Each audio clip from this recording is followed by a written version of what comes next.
Mais uma aula da gente hoje, agora, aula do nivelamento.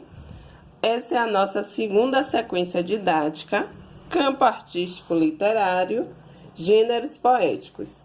Vimos um pouco sobre poesia logo no primeiro bimestre.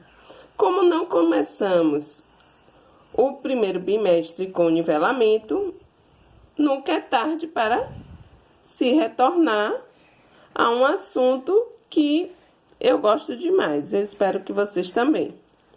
Lembrando do poeta Hermes Fontes, que é a nossa fonte de inspiração em Buquim.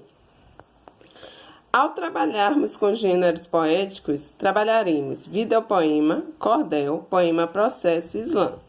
De preferência, trabalharemos o videopoema, o cordel e o slam, já que são 3 etapas que marcam o nivelamento virtual, ou seja, não presencial em aulas remotas. Então, tenham bastante atenção para organizar o pensamento e entender o que está sendo explicado e aplicar com o exercício que eu irei propor em seguida. Ponto de partida. Você deve conhecer, provavelmente, muitos poemas de diferentes tipos, épocas e autores. Tipos, épocas e autores. Quem sabe diz, vamos debater um pouco sobre esse gênero literário, pensando nas questões a seguir. 1. Com base nas suas leituras e repertório, defina o que é um poema. O que é um poema mesmo? Lembram que logo no início do bimestre, ou durante o bimestre, eu coloquei a diferença entre poesia e poema. Se complementam, mas são análises feitas diferentes, mas que se encontram. Todo poema segue uma mesma fórmula. Como são os poemas que você conhece? O que eles têm em comum? Onde podemos encontrar poemas para ler? Ou ainda, com que finalidade os poemas são escritos? Para que poemas mesmo, nesse mundo infernal em que nós convivemos? Quais temas podem ser tratados nos poemas? Quem são os autores de poemas? Para que os autores escrevem? Para que os autores escrevem? Essas são algumas perguntas que nós devemos nos fazer ao começar a ler um poema. E quando lemos o poema, verificamos que ele não tem uma estrutura como os demais textos de informação, porque eles são construídos com linhas que se chamam versos, que irão compor um conjunto de linhas para se formar as estrofes. Hoje vamos explorar diversos gêneros poéticos e suas particularidades. Aprenderemos mais sobre o poema, poema visual, cyberpoemas, cordel, poema processo e slam. Você vai ler a seguir um trecho do poema Profissão de Fé, que é de Olavo Bilac, 1884, pensando nas questões que acabamos de discutir. Profissão de fé. Jamais esqueçam de verificar qual é o autor e a fonte em que o poema foi retirado, além do ano.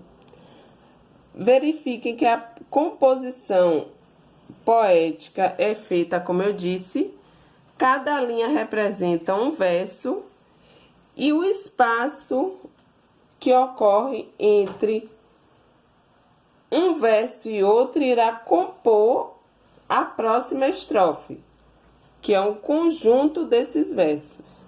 Profissão de fé. Pelo título, profissão. O que é uma profissão mesmo? Qual o poder que ela tem sobre nossas vidas?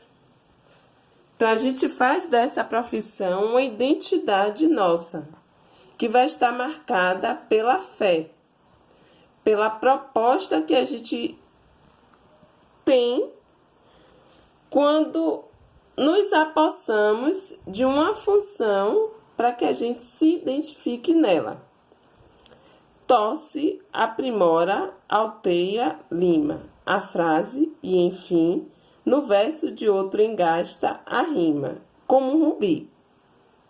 Quero que a estrofe cristalina, dobrada ao jeito, de ourives saia da oficina sem um defeito.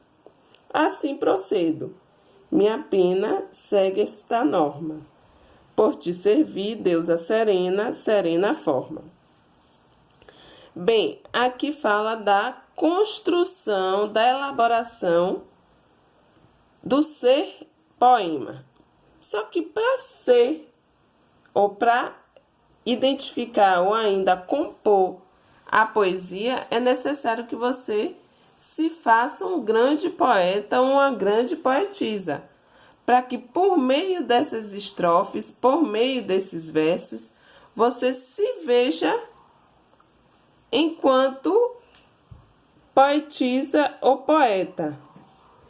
Assim procedo, minha pena segue esta norma. Pena aqui é fazendo referência à escrita ao papel.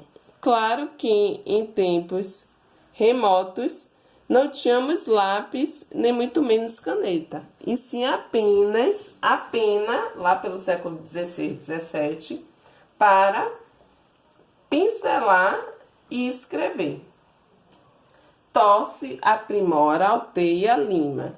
Ou seja, é uma obra de arte o fazer poético. A gente tosse cada uma das palavras, aprimora, certo? Ou seja, é como se você fizesse uma escultura e ela estivesse sendo aprimorada, tirasse aquilo que não dá perfeição. Alteia, lima. Ou seja, você funila, define e lima, tira tudo aquilo que não faz parte da estrutura. A frase, por isso que tosse, aprimora, alteia e lima a frase. E, enfim, no verso de ouro, engasta a rima, como rubi. Ou seja, há uma comparação aqui como o rubi. Uma comparação poética entre o fazer poema e uma pedra preciosa marcada pelo rubi. Quero que a estrofe cristalina, transparente, brilhante, dobrada ao jeito de ourives, saia da oficina. Ourives aqui fazendo referência mais uma vez aos metais preciosos. Saia da oficina sem um defeito. Ninguém quer que sua obra-prima não seja uma perfeição. Pelo contrário, ela precisa ser o mais perfeita possível.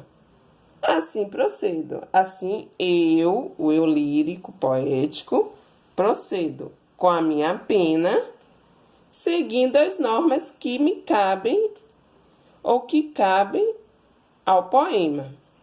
Por te servir, deusa serena, serena forma. Lembre-se que aqui dá continuidade entre colchetes e reticências ao poema. Aqui é uma parte do poema, mas ainda tem estrofes que não foram colocadas. Você sabia?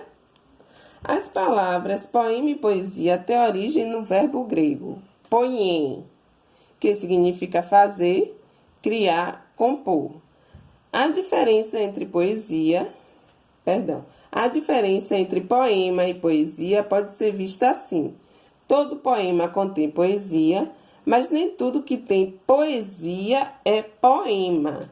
Não esqueçam que a gente pode fazer poesia com qualquer elemento que esteja favorável à minha acessibilidade. Eu posso fazer poesia com esse álcool gel, certo? O álcool gel, enquanto estrutura poética de sensibilidade. Enluvar as mãos marcada pelo frio ardor do álcool gel. Então, eu fiz uma poesia que marca a minha sensibilidade diante do álcool gel. Apesar de ser frio, tem um ardor porque protege ao mesmo tempo. Mas se fosse ser um poema, sairia dessa estrutura da sensibilidade e marcaria enquanto estrutura poética, com versos, estrofes, medida do verso, rima. Assim segue a estrutura de uma arte poética. A poesia é a arte, uma linguagem que desperta o belo, algo que inspira ou suscita emoções.